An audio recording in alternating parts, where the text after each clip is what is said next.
Shalom Lifehouse Family, apa kabar saudara? Mari kita siapkan hati kita sambut kebenaran firman Tuhan, siapkan catatan saudara. Saya percaya bahwa kebenaran firman Tuhan ketika menerobosi hidup kita, maka hidup kita akan diubahkan jika kita memiliki respon yang tepat. Mari kita bersatu dalam doa. Bapa dalam sorga, kami mengucap syukur untuk semua kesempatan demi kesempatan dalam hidup ini yang Tuhan berikan pada kami. Kalau kami masih boleh menikmati mentari yang terbit di ufuk timur, kami percaya bahwa kesempatan ini tidak boleh kami sia-siakan. Kami masih bisa mengabdi untuk Tuhan, kami masih bisa terus memperbaiki hidup kami. Terima kasih Bapa, sekarang kami mau buka hati kami. Mari Roh Kudus, Engkau Guru kami yang agung, mengajarlah di tengah-tengah kami. Dalam nama Tuhan Yesus kami berdoa, amin. Saudaraku, kita akan diberkati pada kesempatan ini oleh seorang sahabat yang juga sudah sering melayani bersama-sama kita di tempat ini. Mari kita sambut hambanya, Pastor Elia Makaraung. Saya persilakan.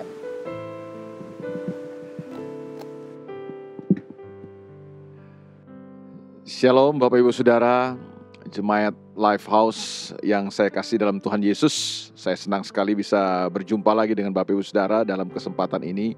Dan terima kasih buat Pastor Wigan yang sudah memberi kehormatan ini, memberi kepercayaan ini buat saya untuk bisa sharing sesuatu dari kebenaran firman Tuhan. Saya percaya saudara semua akan diberkati oleh firman Tuhan. Buka hati saudara buat firman Tuhan, karena dimanapun saudara berada, saya percaya Tuhan gak bisa dibatasi oleh apapun. Dia sanggup bekerja melawat kita dimanapun kita berada hari ini. Mari sama-sama kita akan lihat kebenaran firman Tuhan. Tentu masih dalam satu situasi atau satu suasana yang sama-sama sedang kita hadapi bersama, sebuah kesulitan, masa-masa yang tidak mudah untuk kita lewati. Tapi bagaimana kita bisa melewati semua situasi ini, kita tetap punya pegangan yang teguh di dalam Tuhan. Kita tidak tergilas, kita tidak tersapu dengan semua keadaan ini. Nah, ini yang penting untuk kita pelajari pada kesempatan kali ini. Itu sebabnya saya ingin mengajak kita semua untuk memperhatikan bersama-sama dalam Injil Yohanes pasal yang pertama, ayat yang pertama sampai ayat yang kelima. Sekali lagi, Injil Yohanes pasal yang pertama, ayat yang pertama sampai ayat yang kelima. Kita akan pelajari bersama-sama ayat-ayat ini. Tentu ini ayat-ayat yang biasa, tidak asing buat kita semua. Mungkin sudah sering saudara dengar dan saudara baca, tapi tidak ada salahnya untuk kita melihat lagi ayat-ayat firman Tuhan ini. Yohanes pasal yang pertama, ayat yang pertama sampai ayat yang kelima. Firman Tuhan berkata, pada mulanya adalah firman. Firman itu bersama-sama dengan Allah dan firman itu adalah Allah. Ia pada mulanya bersama-sama dengan Allah. Jadi tentu kata ia di situ dimaksudkan adalah firman tentunya. Jadi dengan kata lain ayat yang kedua ini sebenarnya tertulis gini. Firman pada mulanya bersama-sama dengan Allah. Tentu yang dimaksud firman di sini adalah firman Tuhan. Bukan firman Nainggolan atau bukan firman Pasaribu tentunya ya. Tapi firman Tuhan tentunya. Firman pada mulanya bersama-sama dengan Allah. Segala sesuatu dijadikan oleh Dia. Oleh firman itu maksudnya ya. Dan tanpa Dia, tanpa firman, tidak ada sesuatu pun yang telah jadi dari segala yang telah dijadikan. Jadi semuanya katanya dijadikan oleh firman. Tanpa firman katanya tidak ada sesuatu pun yang telah jadi dari segala yang telah dijadikan. Ayat yang keempat. Dalam Dia, dalam firman ada hidup. Dan hidup itu adalah terang manusia. Terang itu bercahaya di dalam kegelapan dan kegelapan itu tidak menguasainya. Nah saudara, di tengah-tengah situasi yang semakin tidak menentu, di tengah-tengah situasi yang semakin tidak pasti ini, ada banyak orang kemudian mengalami kebingungan, ada banyak orang mengalami frustasi, ada banyak orang yang kehilangan pengharapan mungkin dalam kehidupan mereka karena mungkin mereka melihat, mereka cuma berfokus kepada semua keadaan-keadaan yang sedang terjadi. Dampak dari pandemik ini begitu luar biasa, memukul semua aspek, semua lini kehidupan, ekonomi, politik, sosial, semua disapu, dipukul habis. Nah, kalau kita tidak cukup punya kekuatan, itu yang membuat seringkali ada banyak orang mungkin mengalami kegoncangan tentunya. Ada banyak orang yang mungkin mulai merasa goyah. Ada orang-orang yang mungkin berat untuk melangkah ke depan, atau mungkin gagal untuk bisa melihat sesuatu di depan sana karena yang dia lihat di depan ini sebuah kabut tebal, sebuah kegelapan yang sangat mengerikan. Nah, inilah yang sedang terjadi dalam dunia ini. Saya teringat kemudian dengan sebuah kisah atau sebuah peristiwa yang pernah terjadi beberapa waktu lalu, ketika beberapa anak-anak di Thailand, anak-anak kecil ya, sedang bermain, kemudian mereka terjebak dalam sebuah gua. Dan mereka terkurung di dalam gua itu beberapa waktu lamanya. Dan berhari-hari mereka coba bertahan hidup. Dan mereka hampir putus asa, mereka hampir menyerah dengan situasi mereka karena berhari-hari lamanya mereka terjebak dalam gua di bawah tanah itu ya. Tapi ternyata ada satu peristiwa yang sangat berkesan ketika saya membaca dan mengikuti berita itu. Kemudian ada seorang anak yang bisa bertahan hidup dan dia kemudian memberi semangat buat rekan-rekannya karena dia melihat ada sebuah celah di atas dinding gua, di atas dinding bagian atas gua itu. Dia melihat ada satu lubang kecil. Dan dari lubang itu kemudian cahaya matahari masuk. Nah, dari cahaya matahari yang kecil yang masuk lewat sebuah lubang yang sangat kecil dalam gua itu yang membuat anak itu kemudian bisa punya pengharapan bahwa dia sadar bahwa gini, mereka masih punya harapan. Itulah yang membuat mereka bisa bertahan hidup. Sekecil cahaya, sekecil terang, tapi bisa membuat akhirnya anak-anak itu bisa bertahan, memiliki pengharapan untuk hidup. Nah, saya kemudian mulai menyadari bahwa itulah sebenarnya yang dibutuhkan hari-hari ini oleh kehidupan manusia. Di mana semua ini sedang melanda secara global. Seluruh dunia dilanda dengan semua wabah ini. Ada banyak orang yang hidup dalam ketakutan karena kegelapan itu selalu membuat ketakutan. Inilah yang sedang menguasai manusia hari-hari ini. Keadaan semakin tidak menentu, keadaan semakin tidak pasti. Itu yang membuat semakin akhirnya manusia sudah ketakutan. Terus situasinya gak pasti, situasinya semakin tidak menentu. Kemudian kita mulai kebingungan, kita mulai kehilangan mungkin pengharapan kita mulai terjebak dalam rasa frustasi yang sangat hebat. Itu yang membuat ada banyak mungkin hubungan-hubungan yang rusak, kehidupan yang mulai rapuh dan tergoyahkan. Hari ini kita dengar firman Tuhan atau kita pelajari firman Tuhan bahwa sebenarnya apa yang dibutuhkan oleh manusia. Apa yang dibutuhkan oleh kita sebagai umat Tuhan di tengah-tengah situasi yang sulit ini. Apa sih yang sebenarnya kita perlu miliki dalam kehidupan ini. Ternyata ayat-ayat ini memberitahu kepada kita bahwa gini, kita perlu miliki firman Tuhan hari ini. Cuma firman Tuhan yang sanggup menolong kita. Karena firman Tuhan ini yang dibutuhkan sebenarnya oleh kita hari-hari ini. Untuk kita mampu melewati semua situasi ini. Nah, Alkitab berkata, pada mulanya adalah firman. Firman itu bersama-sama dengan Allah dan firman itu adalah Allah. Jadi Yohanes cuma ingin memberitahu kepada kita bahwa sebenarnya gini, segala sesuatu sebenarnya diawali oleh firman. Makanya kehidupan yang tanpa firman adalah kehidupan yang tidak punya dasar, tidak punya fondasi. Itu sebabnya kita gampang sekali tergoyahkan, kita gampang sekali tergoncangkan. Tidak perlu badai yang besar, badai kecil saja bisa menyapu semua kita. Kenapa? Karena kita nggak punya fondasi. Itu sebabnya mari bangun ulang. Saya percaya lewat wabah ini Tuhan sedang memperdengarkan suaranya buat kita. Tuhan hari-hari ini sedang memperdengarkan firman-Nya kepada kita. Dia mau menyatakan firman-Nya kepada kita. Karena cuma firman Tuhan inilah yang akan mampu membuat kita membangun sebuah kehidupan yang kuat. Situasi tidak akan lebih baik ke depan ini. Karena Alkitab sudah berkata dunia ini sedang ditutupi oleh kegelapan yang luar biasa. Nah, di tengah-tengah kegelapan semua situasi yang melanda dunia ini, apa yang kita perlu miliki? Yang kita perlu miliki adalah firman. Mengapa firman? Karena firman bukan hanya fondasi dan dasar buat kehidupan kita. Firman Tuhan juga melalui ayat-ayat ini atau bagian firman Tuhan ini dia katakan bahwa di dalam firman itu ada kehidupan.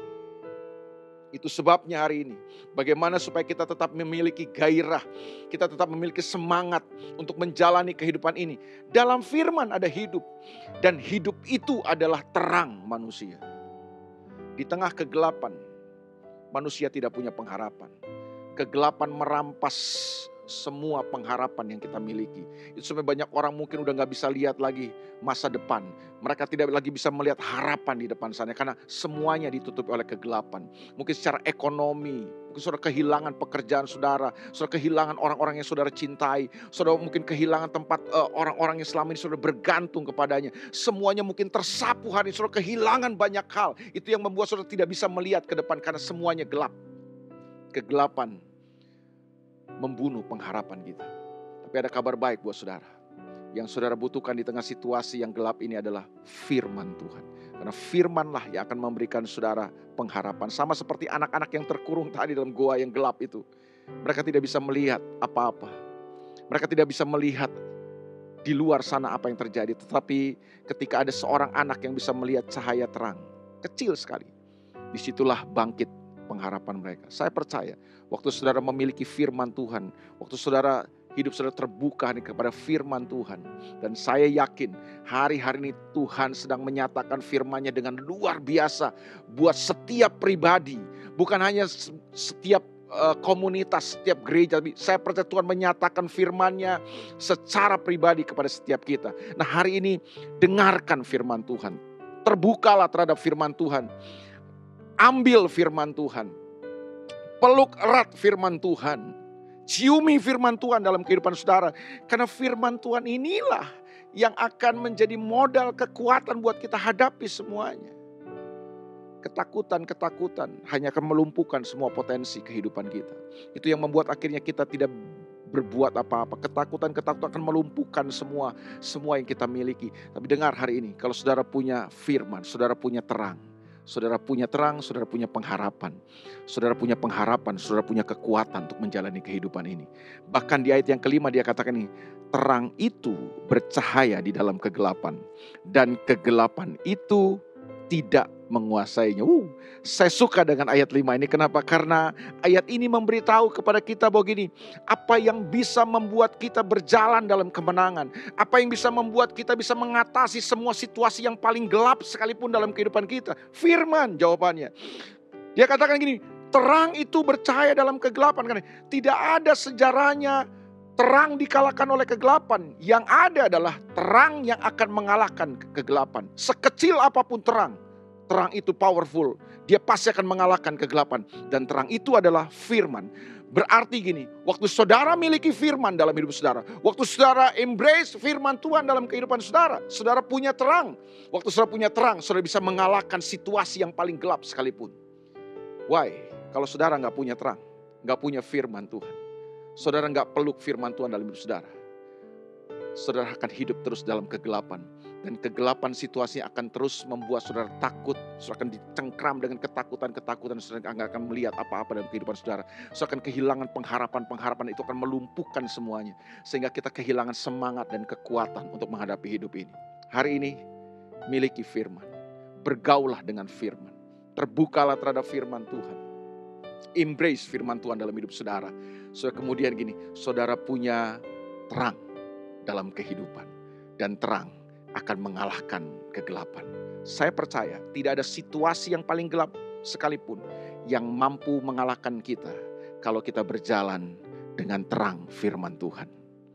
Saya ingin menutup renungan ini atau sharing firman Tuhan ini dengan dua kisah yang saya ambil, satu dari Perjanjian Lama dan satu dari Perjanjian Baru.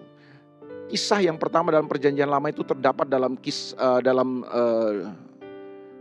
satu Raja-Raja, 2 Raja-Raja pasal yang ke-7. Kita akan lihat sama-sama saudaraku. Coba kita perhatikan. 2 Raja-Raja pasal yang ke-7. Kita tidak bisa membaca seluruh pasal ini karena kisah ini dicatat atau ditulis dalam 2 pasal. 2 Raja-Raja pasal 6 dan 2 Raja pasal 7. Tapi saya ingin mengajak saudara membaca 2 Raja-Raja pasal yang ke-7 saja. Ayat yang pertama coba kita perhatikan. Lalu berkatalah Elisa, dengarlah firman Tuhan. Beginilah firman Tuhan. Besok kira-kira waktu ini, sesukat tepung terbaik akan berharga sesikal. Dan 2 sukat jelai akan berharga sesikal di pintu gerbang Samaria. Tetapi perwira yang menjadi ajudan raja menjawab abdi Allah, katanya, sekalipun Tuhan membuat tingkap-tingkap di langit, masakan hal itu mungkin terjadi? Jawab abdi Allah, sesungguhnya engkau akan melihatnya dengan matamu sendiri, tetapi tidak akan makan apa-apa daripadanya.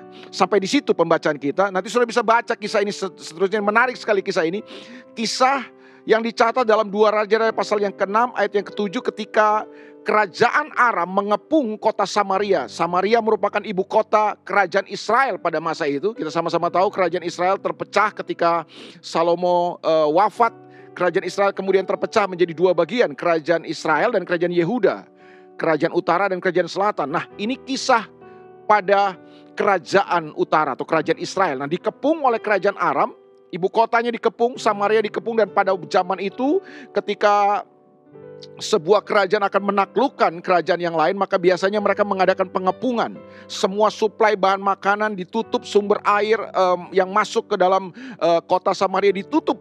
Nah, apa yang terjadi? Yang terjadi adalah ketika semuanya diblokade, Samaria mengalami lockdown waktu itu. Dan saudara tahu apa yang terjadi? Samaria mengalami krisis. Dan krisisnya makin hari makin parah. Karena bahan makanan semakin menipis. Mereka hidup dalam krisis pangan yang luar biasa, krisis makanan yang sangat hebat. Air juga di stop, sumber air tidak bisa masuk ke dalam kota Samaria. Mereka mengalami krisis yang luar biasa. Dan makin hari krisis itu makin menjadi-jadi. Sampai akhirnya kalau saudara baca dalam kisah itu, saking mereka gak punya makanan apa-apa lagi yang bisa mereka makan. Ada 2 orang ibu yang kemudian sepakat untuk memasak anak mereka. Jadi mereka sepakat hari ini anak ibu A yang akan dimasak untuk mereka makan. Dan keesokan harinya anak ibu B. Tapi ternyata ketika anak-anak daripada ibu A sudah mereka makan, lalu kemudian anak ibu B keesokan harinya tidak mau. Disembunyikan oleh ibu B ini. Terjadilah pertengkaran dan akhirnya mereka membawa masalah ini kepada raja. Raja tahu masalah ini. Waktu raja tahu masalah ini, saudara tahu apa yang terjadi? Raja Israel kemudian mengoyakkan bajunya, pakaiannya, tanda apa? Marah, sedih, duka cita, berkecamuk semuanya. Dia nggak bisa bayangkan, dia tidak bisa berpikir bahwa semua situasi ini bisa terjadi, saudaraku. Tapi itulah yang terjadi. Krisis yang sangat hebat membuat orang kehilangan akal sehat akhirnya. Dan biasa, di tengah-tengah tekanan yang seperti itu kemudian dia mulai mencari kambing hitam. Siapa yang bisa disalahkan? Siapa yang bisa jadi kambing hitamnya? Nabi Elisa. Kemudian dia datang kepada Nabi Elisa, dia membawa pasukannya dan dia mengutus seorang ajudannya, seorang perwira, untuk menyampaikan bahwa gini, Elisa, semua ini gara-gara kamu. Jadi raja begitu marah dan raja mengancam Elisa. Itu sebabnya kemudian kepada utusan raja, ajudan raja ini, kemudian Nabi Elisa menyampaikan firman Tuhan. Tenang aja, gak usah takut katanya. Firman Tuhan, beginilah firman Tuhan kata Elisa. Besok kira-kira waktu ini sesukat tepung yang terbaik akan berharga sesikal. Dan 2 sukat jelai akan berharga sesikal di depan pintu gerbang Samaria. Elisa ingin berkata begini lewat firman Tuhan yang disampaikan. Tenang aja, besok Tuhan akan melakukan sesuatu yang luar biasa. Kamu akan mengalami kelimpahan makanan. Makanan akan kamu dapat terima, dapat raih dengan mudah. Tapi yang terjadi lagi nih, ajudan raja ini menarik. Si perwira yang merupakan ajudan raja ini kemudian berkata begini. Saya tahu sih Tuhan sanggup lakukan segala sesuatu. Saya tahu Tuhan yang ciptakan semuanya ini. Tapi mana mungkin ini bisa terjadi, Elisa? Mana mungkin? Gak mungkin lah, situasinya begitu sulit. Situasinya begitu kritis. Kesulitan ini begitu hebat. Saudara perhatikan, waktu perwira ini tidak hormat kepada firman Tuhan. Waktu perwira ini meremehkan firman Tuhan yang disampaikan oleh hamba Tuhan. Elisa mulai berkata begini, oke, kalau kamu gak percaya kepada firman Tuhan, kalau kamu gak percaya bahwa Tuhan sanggup lakukan sesuatu, besok kamu akan lihat. Ketika semua orang bisa makan, ketika semua orang akan menikmati kelimpahan, kamu akan cuma nonton, kamu akan lihat aja. Kamu gak akan dapat apa-apa. Dan kamu akan berakhir dengan tragis. Ini sebuah nubuatan yang disampaikan hamba Tuhan kepada perwira. Kenapa? Karena perwira ini meremehkan firman Tuhan. Perwira ini sangat merendahkan firman Tuhan. Dia tidak mau percaya kepada firman Tuhan. Dan saudara, kalau saudara membaca kisah ini berikutnya, itu benar-benar terjadi. Kalau ibarat sebuah pembuatan film, scene-nya langsung berganti. Kalau saudara membaca ayat 3 dan seterusnya, diceritakan tentang ada 4 orang kusta yang ada di depan pintu gerbang kota Samaria, di luar kota Samaria. Kemudian mereka saling berdiskusi, ngobrol satu dengan yang lain. Gimana nih bro? Guys, kita ngapain aja di sini nih, kita mati nih, kita nggak punya makanan. Lalu temannya berkata begini, bagaimana kalau kita masuk ke dalam kota? Masuk ke dalam kota kita mati. Di dalam kota juga nggak ada makanan. Kita tinggal di sini juga mati. Bagaimana kalau kita menyeberang ke perkemahan tentara Aram? Wah, itu cari mati juga kata temannya. Jadi di sini mati, ke dalam mati, kalau menyeberang ke tentara Aram juga mati. Jadi dimanapun pilihannya kita akan mati kata temannya. Lalu kemudian ada satu orang yang memberi sebuah ide luar biasa. Dia berkata gini, di sini mati, masuk ke dalam kota kita kemungkinan mati. Ke perkemahan tentara Aram juga kemungkinan bisa mati, kita bisa dibunuh oleh mereka. Tapi kenapa kita nggak coba? Bagaimana kalau kita coba? Kita menyeberang ke perkemahan tentara Aram. Daripada kita di sini juga mati, kita nggak lakukan apa-apa juga mati. Dan singkat cerita, 4 orang kusta ini kemudian sepakat dengan ide itu dan kemudian mereka menyeberang masuk ke dalam perkemahan tentara Aram. Dan saudara tahu apa yang terjadi? Perkemahan itu ternyata telah ditinggalkan oleh tentara Aram yang mengepung kota Samaria tadinya. Mereka tinggalkan semuanya, makanan mereka, semua harta benda mereka, mereka tinggalkan. Dan saudara bisa bayangkan 4 orang kusta itu mengalami pesta yang luar biasa. Mereka melihat kelimpahan yang besar terjadi, mereka menikmatinya. Kenapa? Karena rupanya ternyata begini, tadi malam Tuhan buat sesuatu di perkemahan tentara Aram. Prajurit-prajurit tentara Aram itu mendengar kemudian ada suara deru kaki kuda yang datang begitu banyak.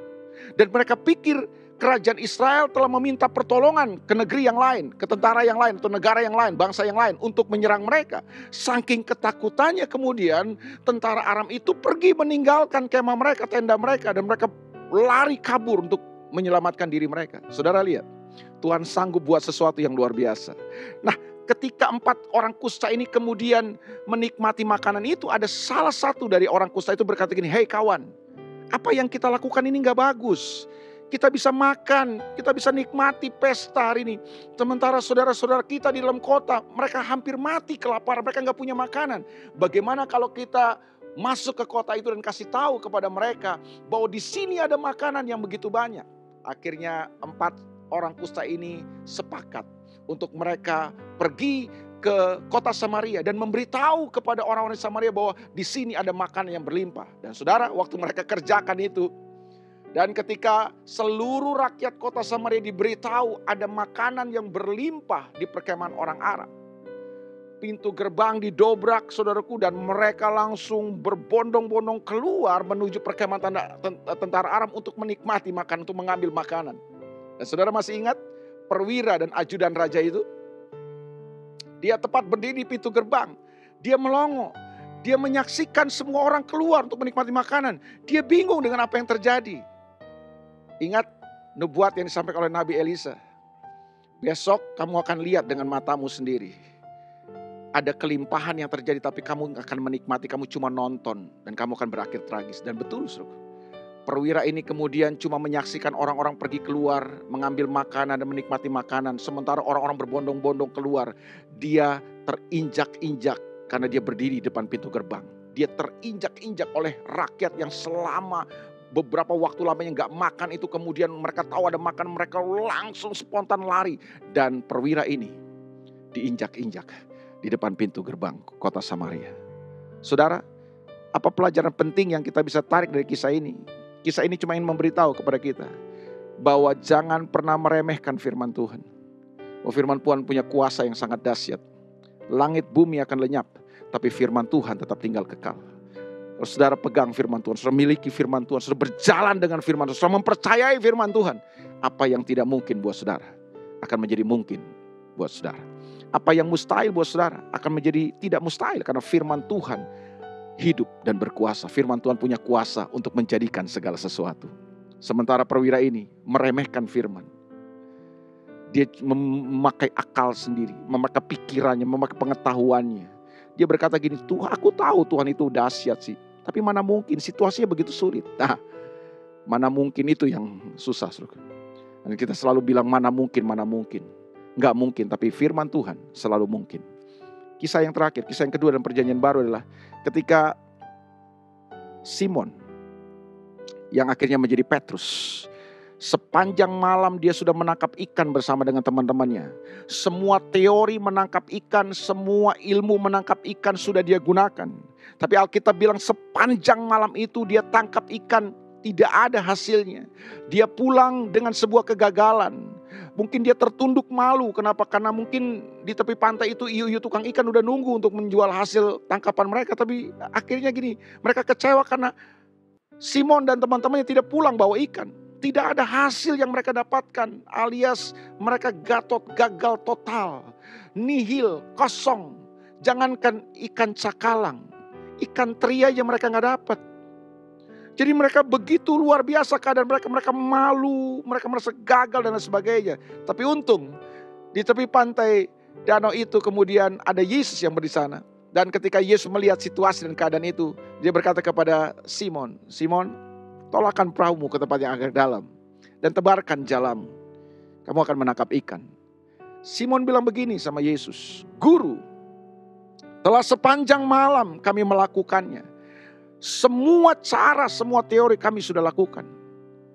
Kami tidak dapat apa-apa. Tapi karena Engkau yang berfirman, karena Engkau yang memerintahkan, karena Engkau yang menyuruhnya, karena Engkau yang berkata-kata, firman Tuhan, maka aku akan melakukannya. Dan saudara tahu apa yang terjadi? Waktu Petrus melakukan, atau Simon dan kawannya melakukan tepat seperti yang Yesus firmankan, sesuatu yang dahsyat terjadi. Saya cuma ingin beritahu sama saudara gini, bahwa semua kita punya keterbatasan. Dengan semua kemampuan, pengalaman dan pengetahuan kita, puji Tuhan sih buat semua pengetahuan dan pengalaman. Tapi harusnya gini, semua pengetahuan, pengalaman, informasi, intelektualitas yang bagus yang kita miliki, harusnya tidak membuat kita jadi orang-orang yang angkuh untuk menutup diri terhadap firman Tuhan. Harusnya semua pengetahuan, pengalaman kita, apalagi saudaraku, semua kemampuan-kemampuan yang kita miliki harusnya menjadikan kita menjadi orang-orang yang selalu terbuka terhadap intervensi Tuhan dan firman-Nya. Petrus berkata gini, karena Engkau yang menyuruhnya, maka aku akan melakukan, karena Engkau yang berfirman. Dan waktu Petrus melakukan, Simon Petrus melakukan tepat seperti yang Yesus firmankan. Ini yang dahsyat, ini yang terjadi. Petrus dan kawan-kawan waktu itu, Simon Petrus dan kawan-kawannya menangkap ikan yang luar biasa banyaknya. Bahkan Alkitab berkata jala mereka hampir koyak. Saya bisa bayangkan, hari itu bukan jala yang cari ikan. Pagi itu ikan yang cari jala. Menurut teori menangkap ikan, pagi bukan tempat atau waktu terbaik untuk menangkap ikan. Tapi apa yang tidak mungkin, apa yang mustahil, buat pengetahuan kita, buat akal kita, firman Tuhan sanggup kerjakan itu.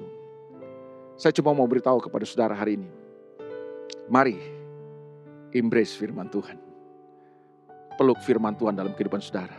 Nah, firman Tuhanlah yang akan menjadi kekuatan untuk kita hadapi semua situasi ini. Saya percaya saudara, kita gak bisa lalui, kita gak bisa jalani situasi sulit ini, masa-masa sukar ini tanpa firman Tuhan. Itu sebabnya pastikan saudaraku, terbukalah terhadap firman Tuhan. Beri hatimu hari-hari ini, beri pikiranmu hari ini untuk terus dikuasai, dikendalikan oleh firman. Biarkan firman Tuhan mendominasi dan menggerakkan semua sikap, reaksi-reaksi kita dalam kehidupan. Saya percaya waktu firman Tuhan yang kita biarkan untuk mengendalikan kita, mendominasi kehidupan kita, memandu semua respon-respon kita dalam kehidupan. Saya percaya apa yang gak mungkin buat kita menjadi mungkin buat Tuhan. Jangan remehkan firman. Kalau mungkin selama ini kita terbiasa mendengar firman sambil lalu, hari ini lewat pandemik ini saya percaya Tuhan kasih waktu banyak buat kita. Sebab kemudian kita beri perhatian buat firman Tuhan.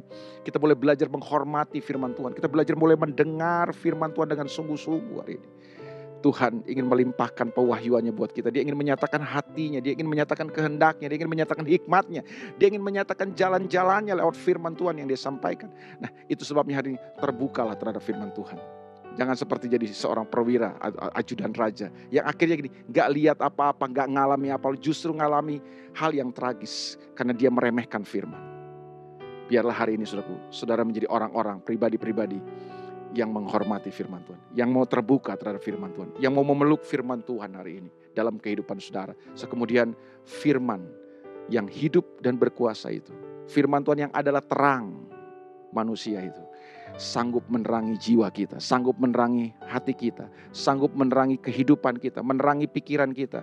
Sehingga kita tidak lagi berjalan dalam kegelapan. Kita tidak lagi berjalan dalam ketakutan-ketakutan kita. Kita nggak lagi berjalan dengan kehidupan yang tanpa pengharapan. Kita jadi kehidupan yang tidak lagi berjalan dalam kehidupan yang tanpa arah. Karena firman Tuhan menjadi terang yang akan menerangi setiap langkah kehidupan kita. Selamat memeluk firman Tuhan dalam kehidupan saudara. Selamat mengalami hal-hal yang mungkin mustahil buat saudara, dan tidak mustahil buat Tuhan dan firman-Nya. Tuhan berkati Bapak Ibu Saudara. Mari sama-sama kita datang kepada Tuhan. Kita berdoa.